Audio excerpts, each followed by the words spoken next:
All right. Good evening, everyone. We are excited here. My name is Joe Macchia. I'm one of the assistant superintendents here at District 123.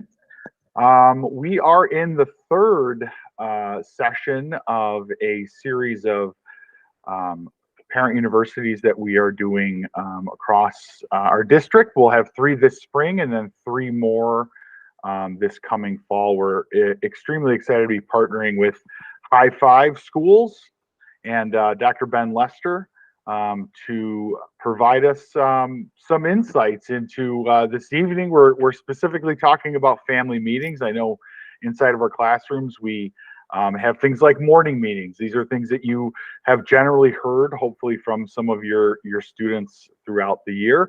This is kind of the translation and how that may become a part of something that you do as a family at home. So we are definitely excited to have Dr. Ben here tonight. I know, Dr. Ben, you spent some time in various grade levels as a guidance counselor Yep. and as a principal. Yep. So we're excited to have you here sharing this this presentation. So thank you so much, and I'll turn it over to you. Hey, Joe, thanks so much for that introduction. Yes, former experience at elementary school, middle, and high. So kind of run the gamut my career with working with children and their families. So I love this work. I especially love this topic tonight that we're going to be talking about. So thank you, Oak Lawn School District, those that are joining us live right now, and those who may be watching this as a recording as well, for your interest in learning more about what this family meeting structure might look like in your own family, and how it can, again, improve communication, support that regulation, support that sense of stability and intentionality with ways that we want to really create lasting relationships, healthy ones with our children. So again, Joe, thanks so much for the opportunity tonight to be with you guys. Our focus is going to be about how we can create positive home environments that connect everyone and build on strong relationships through this idea of family meeting. And as Joe said, some of your students, your children may have come home and talked to you about their morning meetings that they use as part of their daily routine and their start. Sometimes students may be doing circles at school as well. Some of those are proactive circles where you're just kind of talking about, if you could be any superhero, who would that superhero be? What power would you want to have? Right? Sometimes we'll do circles too, or meetings in the classroom that might need to fix or repair things. Right? Sometimes circles or meetings are used as a structure, a pedagogical structure, to revisit content even. So tonight what we'll do is take a deep dive into the structure of what these family meetings might look like in your own home.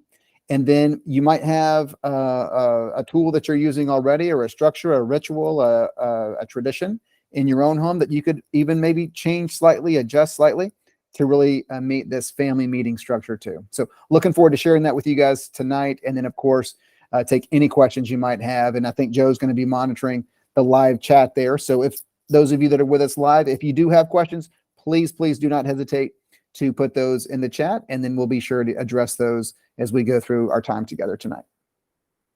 So we'll do a quick centering activity. I always like to do this when I do our parent universities, or really any training with teachers or students. This is a centering activity that really focuses on a pressure point on our body, right? So if you think about your nose and your top lip, the space between those two is a pressure point. And this is a great one for especially little kids. I call it the magic mustache. Okay, here it's the weird lip trick. But if you just take your finger and your thumb like that, and you take your index finger and you put it between your top lip and the bottom of your nose, and you press, that's actually a pressure point. And if you're comfortable, go ahead and shut your eyes and apply some pressure there. And you'll feel a kind of a tingling, warm sensation. And we're going to hold it there for about 20 seconds and just concentrate on that feeling.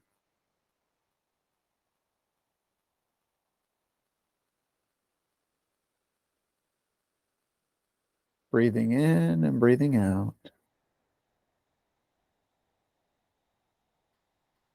Breathing in and breathing out. Slowly remove your finger and keep your eyes shut. Open your eyes when you feel that sensation dissipate or go away.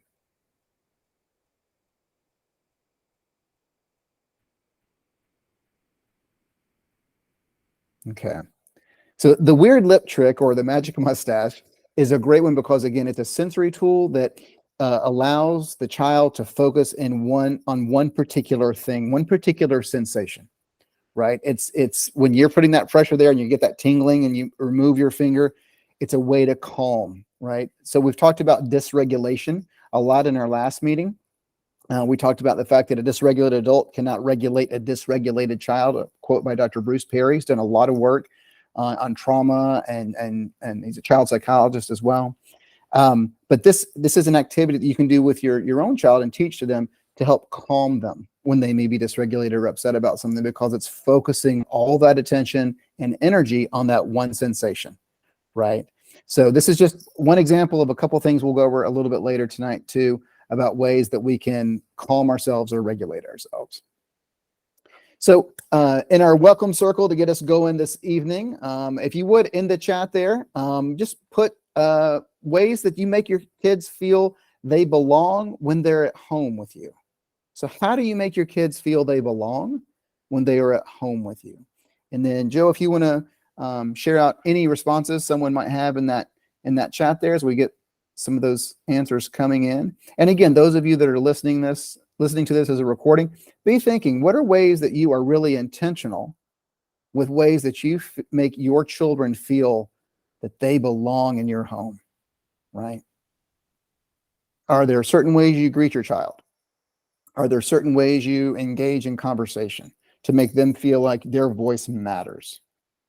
But what do you do to make them feel they belong when they're at home? I'll share a quick example. In our family, we love to eat, right? Which means somebody's got to cook, and I love to cook. But my daughter loves that too. So one of the things we love to do as a family is kind of, talk about in the weekend, like, what are we going to eat this week, and kind of plan out our menu, if you will, and then incorporate my daughter, I've got an 11-year-old, in that process, right? Of having some responsibility, but also the responsibility, the creativity of creating the meal and talking and creating it and providing it to the family and everything.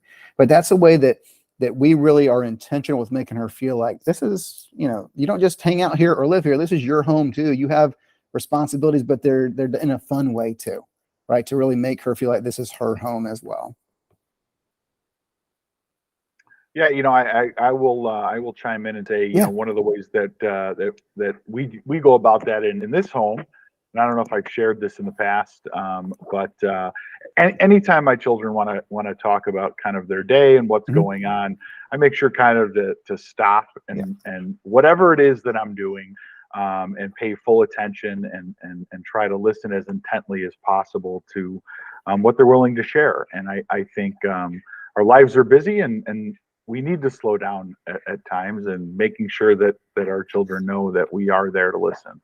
Yeah, I'm glad you said that. You're exactly right. And I think for a lot of us, the adults, sometimes that means putting the phone down, right? Just that simple act of putting the phone down, or not, covering up the smartwatch so we're not distracted, but just making sure that we're providing that full attention.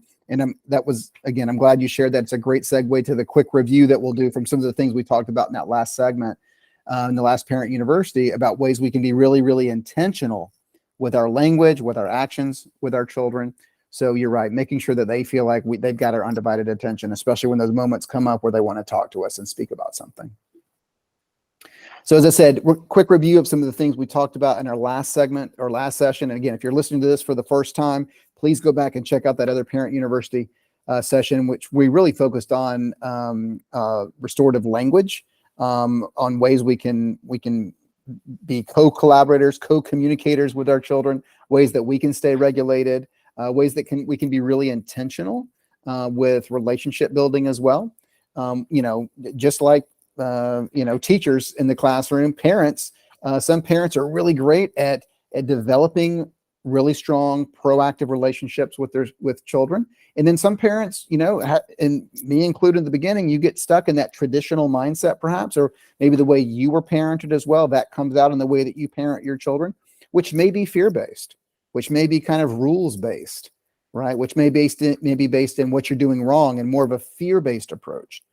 And we talked about in our last segment is, how do we flip that, right? How do we develop a really positive, healthy relationship with our child and still give them healthy guardrails, right? But do so from a posture of loving kindness, right? We talked about, I ended with a quote from Pam Leo. She's got a fantastic book on parenting that's all predicated on connection. At the very end of our talk tonight, I'll give you guys the title of the book and a little picture of it. So if you want to pursue it, it's one, as parents, I would strongly encourage you to continue to take a look at. But it's called The Parenting Connection, right? But it's how we switch from a fear-based approach to one of this loving posture of loving kindness that is still firm, still based on accountability and responsibility, but one that's based in communication, right? And teaching skills, and one based in this idea that we're in this together, that we do this with our children versus we do it to them or for them. We also spoke about a couple different ways we can be really intentional with strengthening those relationships through something called a 2x10 method. And that's just taking 2 minutes for 10 days or 2 weeks and just talking about something that they're interested in, right? Finding something that your child is interested in, that they've shown interest in, and having a conversation about that and letting them guide that conversation so that they see from us, we're interested in what you're showing interest in as well, right? I think as a parent, again, it's easy for us to have conversations about things that we're interested in with our kids or things we want them to be interested in, right? Whether it's sports or arts or what have you, but finding something that our own child has expressed interest in, right? That we may be new to us or we're not really, don't know much about or haven't really been interested in ourselves, but how do we pursue that, right? So taking those 2 minutes for 10 days or 2 weeks and just leaning into that for our child's sake and just learning from them in that process, that 2x10. We talked about too, the idea of regulation, right? And that our whole theme last time was that it starts with us, right? And this idea that we need to stay calm. I mentioned the quote from Dr. Bruce Perry a moment ago, a dysregulated adult cannot regulate a dysregulated child.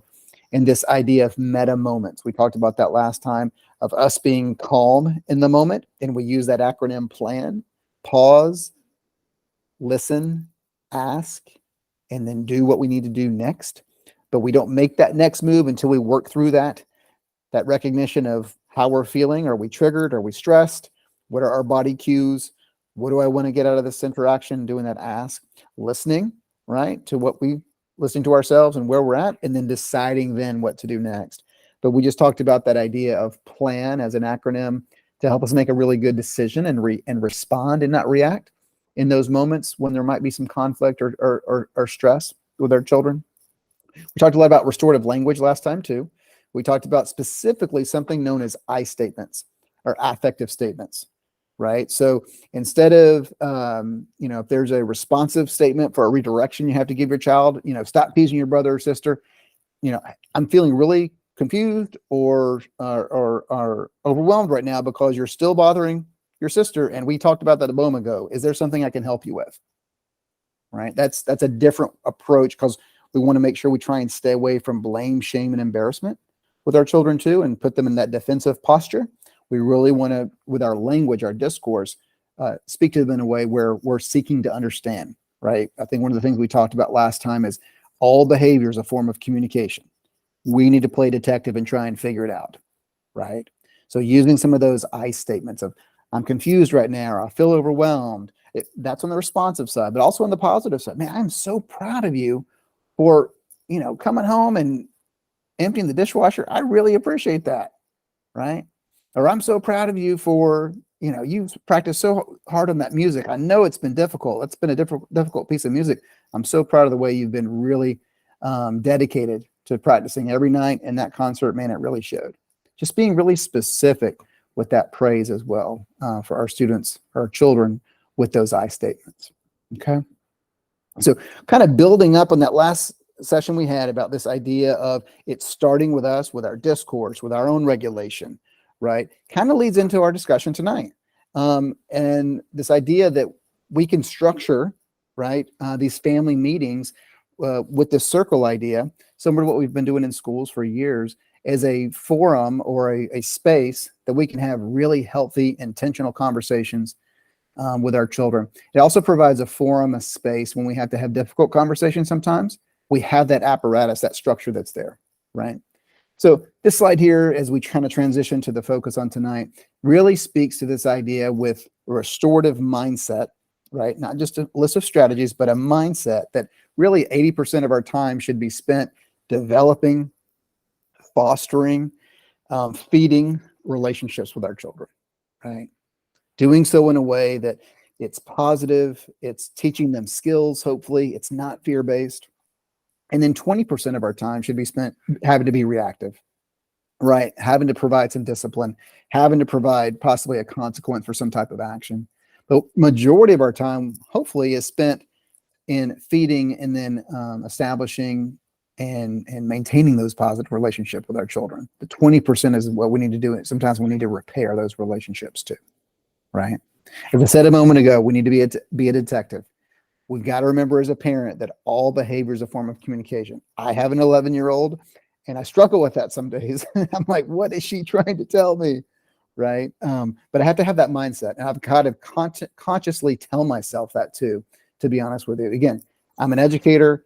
I do this for a living. I'm a professional educator, right? But it's something I have to remind myself all the time with my own daughter.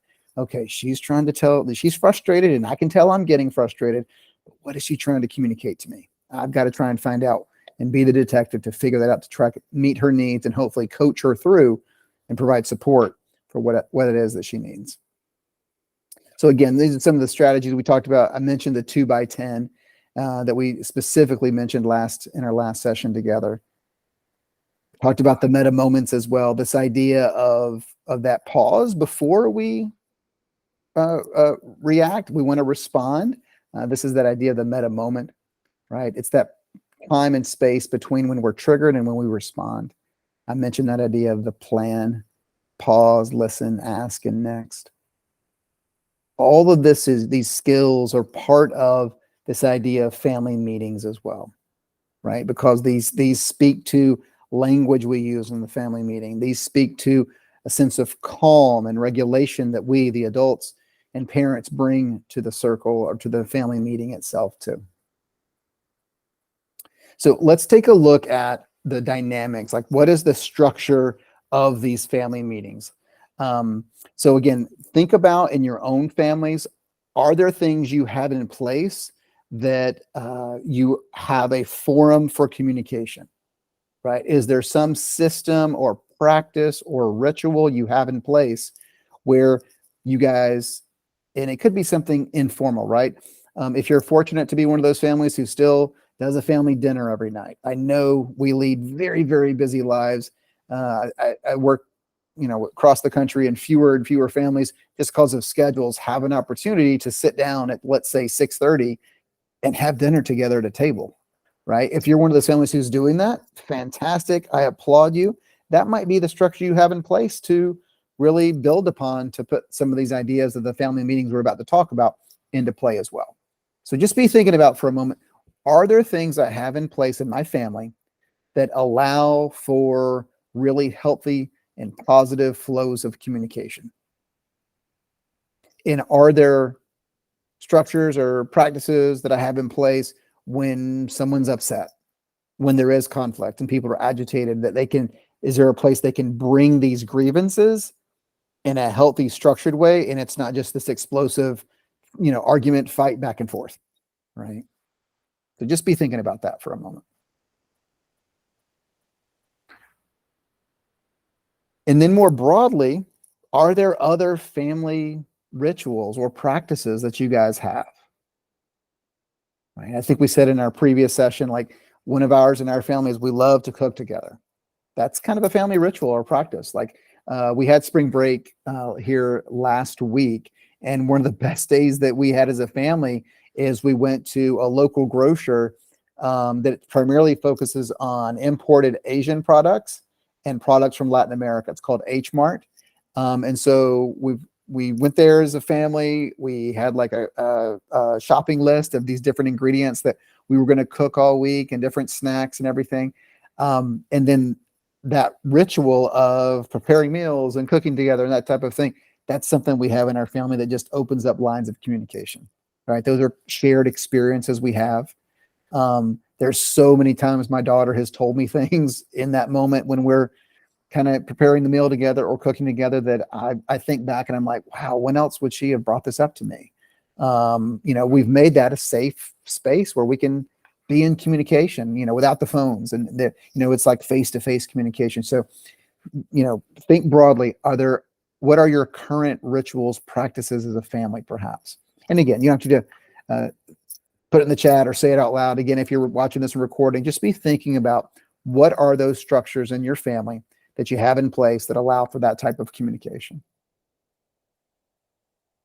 As I've said before a couple times, I think tonight, and I'm sure I said it in the previous session, 3 things we want to really do with our interactions with our children are establish, feed, and repair relationships. At the end of the day, as a parent with a child, we are in relationship with one another. And I think it's important for us, the adults, to keep in mind it's a different relationship each way. What I mean by that is we, the adults, are in a relationship with a child, right? There's a power dynamic at play in that. There's a life experience differential at play in that. There's a cognitive difference at play with that. The child is in a relationship with an adult. That's a very different dynamic, right? From adult to child or parent to child. So I think it's important for us, and again, me included, I got to remind myself sometimes that even with my 11-year-old, she's not, although she thinks she's an adult sometimes, she's not my peer, right? Cognitively, life experience wise, I'm in a relationship with an 11-year-old child, adolescent in 2023, which is very different from a relationship with a child in 2000 or 1999. So those of us that have children, that have 5-6 years apart, that conversation between adult and 11-year-old in 2005 or 2010 is even different than a child in 2023, right? I mean, just think about the differences in technology now and all the social pressures that kids face now. It's a different type of relationship. So I just think that's something that we've got to keep in mind as adults, that we are in a relationship with a child, which looks differently from our perspective, and then the child's in a relationship with an adult, which is also a different perspective on their part too, right? At the end of the day, though, we're in relationship with this other little human being, right? And I always say that they are looking at what we do so much more than what we say. So when I work with teachers, I say that all the time. Our best teaching happens when we're modeling, right? The kids are looking to observe what we hear. So our discourse, our language, they're looking to the ways we act, right? Our body language, the way we, act in the classroom. That is teaching just as much or more than the words that come out of our mouths as well, right? So we even talked about, I think, in our last session about the importance of nonverbal communication and what how over 90% of communication is really nonverbal, right? So I think it's imperative upon us as we think about relationships too, not just with our discourse, with our I statements, not just with our body language, but everything we do, we're modeling for our children, right? And I'm conscious of that as a parent. I always think about all the time, especially I've got a little girl for my 11-year-old, like I'm modeling what she sees as a man, as a male, with the way she sees me interact with her mother, the way she sees me interact with her. I mean, you step back and like, that's an awesome responsibility, right? As a parent. But it's things we've got to be very mindful and intentional of, as we said in our last segment together too, right? The last thing on this slide here I want us to keep in mind is this idea of repairing. I think we've got to do a better job as parents of showing our children how to fix relationships, how to repair relationships, walking them through what an apology sounds like, right? I'm sorry. Say what you're sorry for. Ask for forgiveness. Thank them for that. Tell them you love them, right? So that's kind of a very basic 4-step apology based on a Hawaiian principle, a Polynesian principle of ho'oponopono. It's a prayer or mantra of reconciliation. But I think it's important that we teach those things to our students too. And again, the family meetings provide an opportunity. If you're scheduling those, you have a family meeting once a week on Thursday evening to kind of review the week and talk about the weekend coming up, you have that space that if something needs to be fixed or repaired, we can do that and take the lead as the adults. So we're going to take a deep dive into the structure of family meetings. And again, I just want you to keep in mind, what are your rituals, practices, systems that you have in your family that you think you could probably, augment, revise, change a little bit to maybe incorporate some of these elements. Or if you don't do anything at this point, you may say, you know what, guys, we're gonna start doing family meetings on Wednesday night just to check in with each other just for 20 minutes. And we're gonna, I learned this in this parent university session that I attended or that I watch, and I'd love for you guys to do it, for us to do it together as a family and try it out and see how it goes. So the family meetings are predicated on the idea of circles, and circles, as the way that we're going to talk about them tonight, really have their origin in indigenous communities. When you think about native Maori people of New Zealand, Aboriginal people of Australia, in North America, specifically Iroquois, the Haudenosaunee and New England area, as well as the Cherokee in the southeastern part of the United States, if there was a community issue, they would oftentimes circle up and, if whoever had the transgression or caused the harm, that person had to stay in the community. And so they would circle up and figure out how to work through and repair that harm, right? So this idea of circles has its roots in this indigenous knowledge base. This isn't, Dr. Ben Luster's idea about circles. This is, again, indigenous knowledge that we're just now applying to modern day, challenges that we have.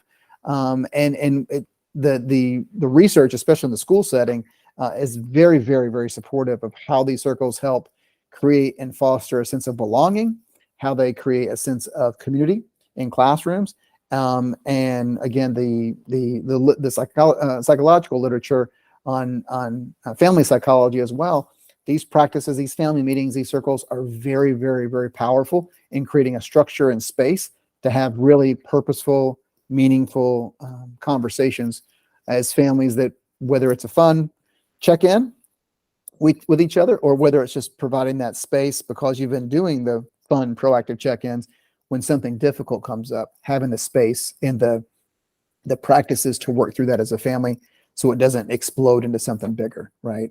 Yeah, as you see there, it really, really facilitates this idea of meaningful dialogue, right, between children and parents.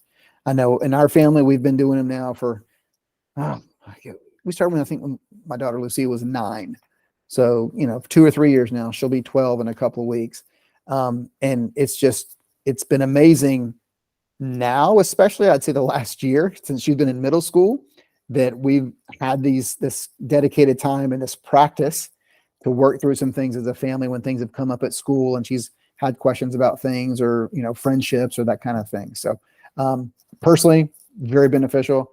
Lots of colleagues, family, friends too, who use this family meeting system, and they found it very beneficial as well, right? Especially as the children, as our kids age, right, and get older. There's this is what we do in our family. We circle up, we family meet, and we work through it. We have this space where we can do that. So as I mentioned to you a moment ago, it's got its roots in indigenous communities throughout the world. We see this family meeting circle work in several different places, in the justice system, internationally, workplaces, corporate offices are using this idea of the circle as well, primarily for small teams meeting together and working together. Social services companies, organizations are using circles as well. And then obviously, right, in schools, as we've said, this idea of restorative practices and circles being a really, really important piece of how you build community in a sense of equity, right, in the school classroom space as well. So I'm going to take us back to, I think, probably the first session you guys did with Dr. Bennett on this idea of regulation, right, and calm, and getting us to a place, the adults, where we can respond versus react. And that's something we want to teach our children too, right? Again, like I said, my 11-year-old, sometimes her brain looks like the picture on the left there, where it is a tempest, right? It is a storm raging, like she's very emotional, she's upset about something. But we want to get to a place where she feels calm. And that's that picture on the right. I'll paint a picture for those of you that are listening. So the picture on the left is like these waves crashing, this tempest just storming. And then the one on the right is just this calm body of water. Almost looks like a mirror, right? Just very, very calm. And that's right. This analogous of what's going on in our brain, right? We've talked about the amygdala before. That's that part of the brain that's responsible for fight, flight, freeze, or faint, right? If you've ever familiar with the work of Dan Siegel and the upstairs brain and the downstairs brain, your downstairs brain is responsible to keep you safe, right? When there's danger, right? So it's taking stimulus from the outside world. It's figuring out, is this going to be harmful to me? What do I need to do? How do I respond? Am I unsafe? That's an amygdala part, the limbic system of the brain. And what the circle space helps provide is this sense of safety, right? So if you as a family are doing these family meetings, or again, you have some other practice or ritual system in place that's routine, that's consistent, and that is a space where the child over time knows this is where we dialogue, this is where we talk through things. This is a safe space. You'll start engaging that prefrontal cortex as opposed to the amygdala, right? So that amygdala will start to be kind of calmed down and centered, knowing that we're going to have this space, this meeting space to kind of work through the situation. I cannot tell you guys how many families I have worked with, and we've talked about family meetings, and the child is dealing with a problem, challenge, or issue, and they think it's insurmountable. They think it's end of the world type thing, right? And the parents weren't aware that that's what the thought process was for the child. But when we're in this meeting space, and we co-facilitate these sometimes, if we're like a live event and stuff, when we co-facilitate these family meetings, and you provide an opportunity with this talking piece and just everyone being able to say how they feel and express what's going on, it really opens up the parents' eyes to understand, real or perceived, the level of stress that child's going through about whatever that situation is. And then providing the child an opportunity to hear from the adult about how to navigate that situation in a healthy way. And that it's not the end of the world, right? It's not something that's insurmountable. And in those moments, that dialogue, when that happens, that's when you start seeing just in front of your eyes the building of grit and resilience for the child and of that family dynamic as well. So the circles are this really, really beautiful place for these family meetings where that amygdala kind of gets calmed down, it's centered. We engage that prefrontal cortex, and you start seeing this growth between the child, the kid, and the parent, the adults, and you see this journey of resilience kind of unfold before you, right? And the strengthening of the connections. I mentioned Pam Leo's book, Parenting Through Connections, earlier, but this idea that these really healthy connections are being built in this family meeting space for the child and for the adult. So as we start a family meeting, I always like to do a centering activity or something to bring us mindfully to the moment. These are just some examples that I think we've talked about before. We've done the deep breathing before. We did the weird lip trick, the magic mustache tonight. You could do pleasant imagery as well, and that's just going through the five senses and closing your eyes and imagining, a place that is safe and secure for you, and naming that place, counting backwards from 5 or 10 or what have you. All these are examples of ways that we can stay regulated, but also a way to center ourselves as we start a family meeting. So I always encourage families, if you've not done these before, or you have some system in place, but you're not doing a centering activity first, I think that's really, really helpful to kind of set the tone for the time that you have together. Start with the centering activity. As we said earlier, the purpose of these family meetings really is to create a space where we feel connected, right, as a family, where we feel that we are absolutely and totally present in that moment. And Joe mentioned earlier, that was one way that he makes sure to connect with his own children, is just being attentive, right? And I think setting aside a a family meeting time once a week, it would be a great way to again, create some kind of healthy boundary to say, this is the time we're just going to, the next 20 minutes, just check in with each other and be totally connected. The beauty of it too is in that moment when we circle up as a family, it creates an equitable space too for all voices. We really want to make sure in our last session, we talked about active or reflective listening, making sure we do that in that space with our children, right? I like to use a talking piece, just like I do with circles at schools. So your family can choose a talking piece. We're Star Wars fans, so we have like a baby Grogu that we, pass around. And whoever has Grogu has the floor. That person, it's their time to talk. It's their time to share. Sometimes, as I said, it's a proactive, fun interaction with our family or something we're responding to. Or sometimes it's a serious conversation about something that happened at school or something that's going on in our family that we need to discuss together. But the expectations are the same. It's who has Grogu has the floor. So all voices are equal. If that person has Grogu, they're the ones talking. Everybody else is listening, right? We can use the active listening skills of, could you tell me more about that? I think I heard you say, but we're not interjecting. If it's that person's opportunity to speak, right? And again, when you create that space, that sense of shared responsibility and equity, it does create a greater sense of belonging in the home for the kids too, right? A lot of families that I work with and talk to say, what about, little kids even? Absolutely. Do it with your littles too, right? One of my expectations I love to do with little kids is we're just going to say enough so that we don't talk the whole time, right? I love having, we'll talk about it in a moment too, some type of way to affirm the person that's talking too, whether it's a power clap, a 1, 2, 3, or a power snap, 1, 2, 3, after that person's spoken, to pass the talking piece, in our case, pass baby Grogu to the next person. But it's a way to kind of maintain that time as well. But at littles, of course, little kids, to get them into practice of this as well and sharing and having that open dialogue. Strongly encourage, even with the littles, go ahead and jump into the waters of having some of these family meetings. So I mentioned this a couple times in what we just said with this idea of clear goals, being respectful, having a talking piece. Ours is the Grogu, like I said. You can use a squishy ball. You can use a stuffed animal. I've used highlighters before at schools. Whatever your family chooses, right? But it's that talking piece that everyone's going to respect, and who has that has the floor.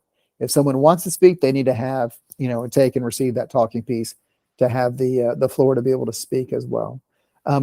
It also, that practice has been very helpful with a lot of the schools I've worked with recently with reinforcing social etiquette, right? Appropriate social behavioral norms that were somewhat eroded or delayed because of the pandemic, right? So turn taking, for example, talking over each other.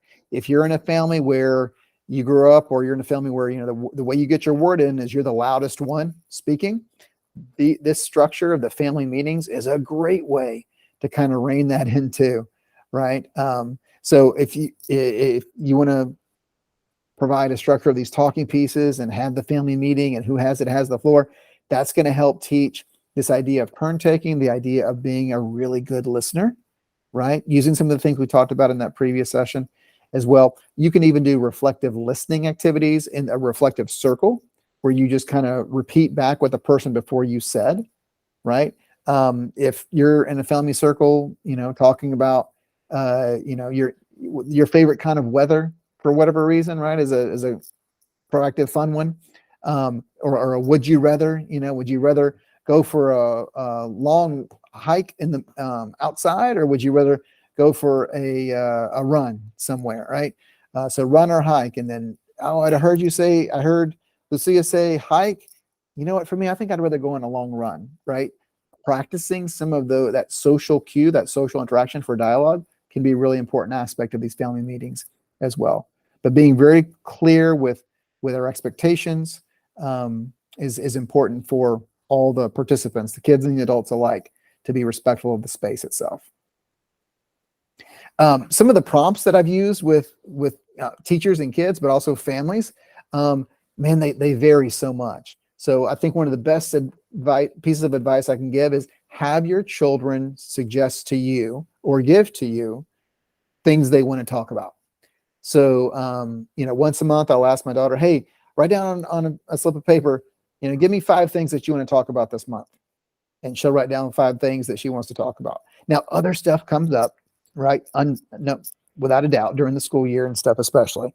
But things come up. But then I've got 5 things I can also pull from for things that I know she wants to talk about, right? It could be, activities this summer. It could be thinking about 7th grade. Like, what am I going to do? Like, what's 7th grade going to look like? That could be something she wants to talk about, right? But anything that you think is going to prompt that healthy discussion with your children, they can be open-ended, right? But I love getting feedback from them, right? And again, they don't always have to be serious. They tend to go down that track sometimes once you've set the practice in place, because again, you've created a safe space for now as a family to address some concerns. I've talked to families before who have used this as an opportunity to bring up some things with a child, for example, one that comes to mind specifically, staying up all night playing video games, and the child wasn't sleeping, extremely irritable in the morning, and the family decided that, hey, all technology gets locked down at 9 o'clock. That's phones, laptops, tablets, gaming systems, everything. We're going to and the family decided that's what we're going to do as a family, right? But that decision was made, for the betterment of the child, but really everybody kind of benefited from it, right? Because, I think we're all guilty of staying on our phone, scrolling through our phone at night sometimes too, but it was a great example of a way a family decided together, you know what, we're going to have a curfew for our technology use as a family to support each other. So some of the things we've talked about so far with the keys to success with this idea of family meetings and circle, or having a talking piece, having some type of centering activity, having clear expectations. And those clear expectations could be something as general as we're going to be respectful, we're going to speak from the heart, we're going to say just enough, and we're going to love each other. That's it. It could be that basic, right?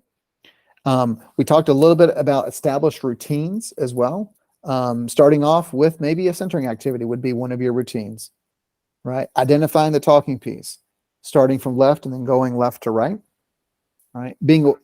Finding a way to affirm each other as we speak. So someone has spoken, and then either it's a power clap, a 1, 2, 3, or a power snap, 1, 2, 3, to affirm that person. One of the things I love to do with students when I'm working with them, so they don't talk over each other because they get super excited about sharing, right? During these meetings, these circles, is in sign language, me too, or I agree, right? So this is a nonverbal way of cueing that, oh, I agree with what you said.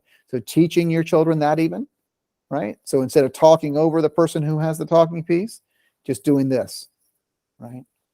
And then at the end of that family meeting, having some type of closing ritual, I think is really powerful, right? Again, it could be that same power clap, 1, 2, 3, or the power snap, 1, 2, 3, or it could be some mantra your family comes up with, right?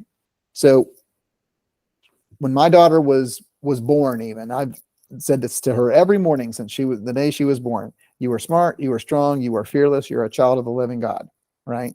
That's kind of been her mantra. We say it together now. She's 11, so she's heard it for 11 years, right? But that could be a closing ritual for us. We've not used it as such, but that could be our closing ritual, right? As a family, we are smart, we are strong, we are fearless, and that could be the closing of our family meeting. But you can be as creative, as you want as a family. But I think it's the consistency that makes it so powerful, right? But I think a closing ritual is really meaningful to kind of end it. And again, sometimes our meetings are 10 minutes because we've been doing them now for several years. Sometimes they're 30 minutes, right? Rarely do they go over 30 minutes. Typically, I'd say 15 to 20 minutes in conversation. We usually do it, like I said, once a week.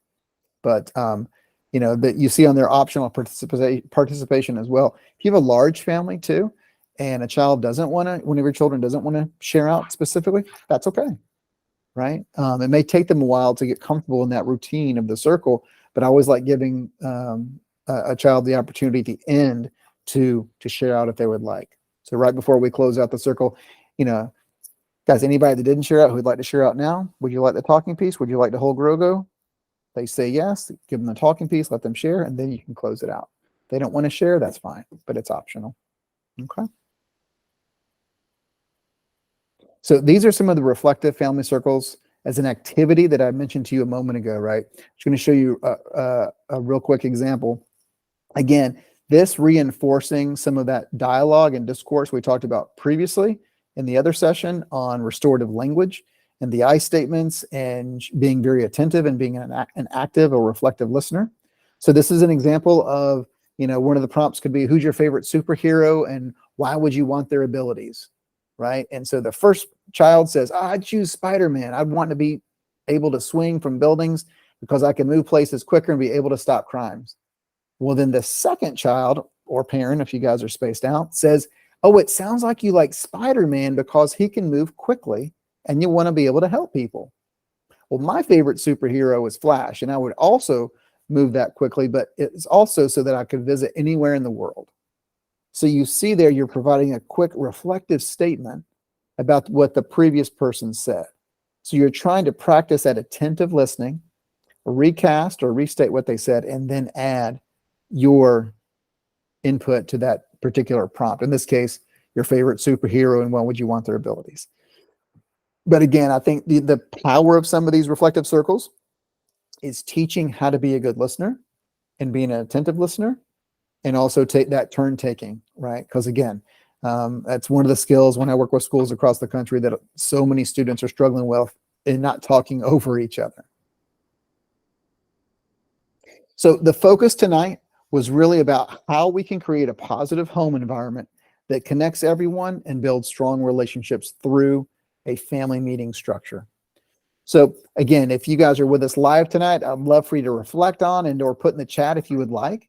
What are some of the components that you heard tonight that you think you could incorporate into some of the practices you're already doing? Or perhaps, hey, you know what, next week, I think we're going to start doing a family meeting and use some of the structures that we talked about tonight in there. And then if you're listening, you guys reflect on that. What are some things that you took away from tonight's discussion, tonight's session, on ways that you can help build relationships with your children through this idea of family meeting? And or were there pieces of family meeting that you think, man, I kind of have some of that and I can amplify what we're doing with some of these components as well. So just be thinking about that.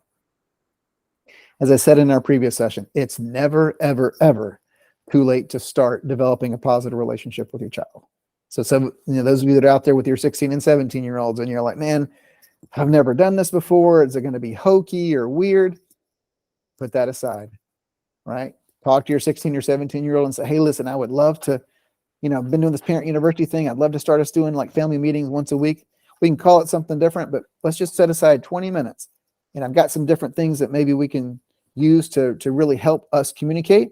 I'm learning to be a better communicator, right?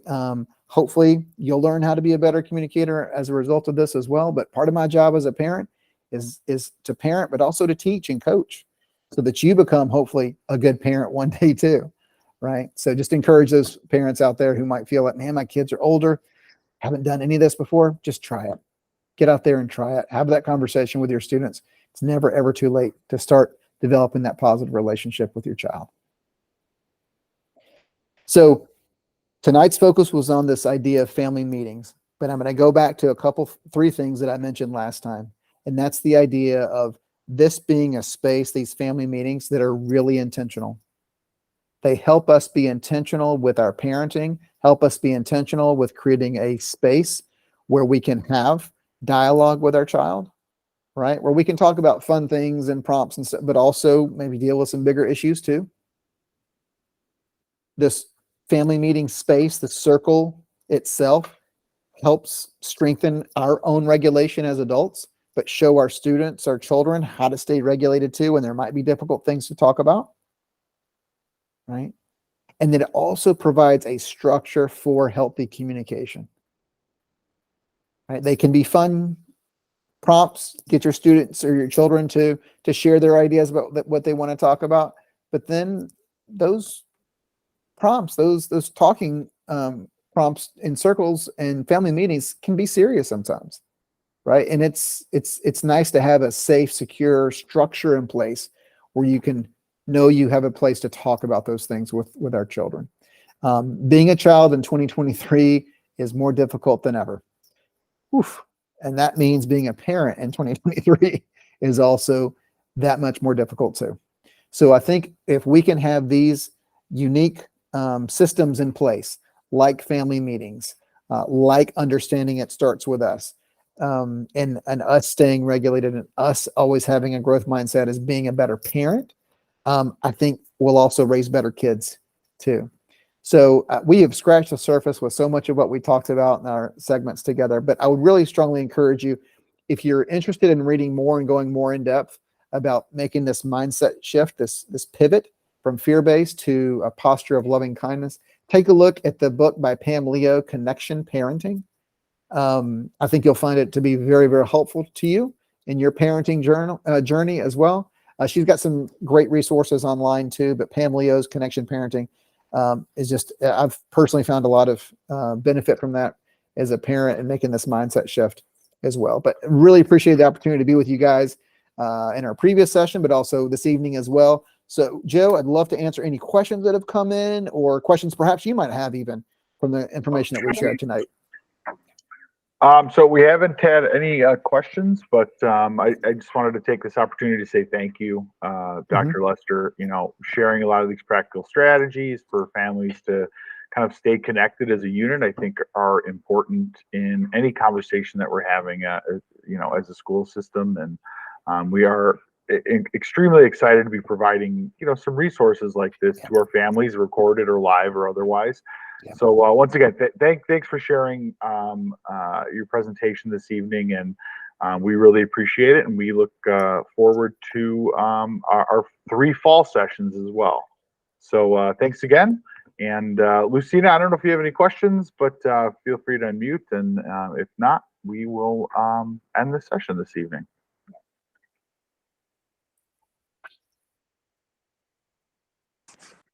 All right. Well, thanks again, Dr. Lester. Hey, thanks, Joe. Hey, any questions that you guys have or feedback or whatever, please let us know. I love doing these with families, or, something comes up and you're like, man, we need to talk about this. Let me know.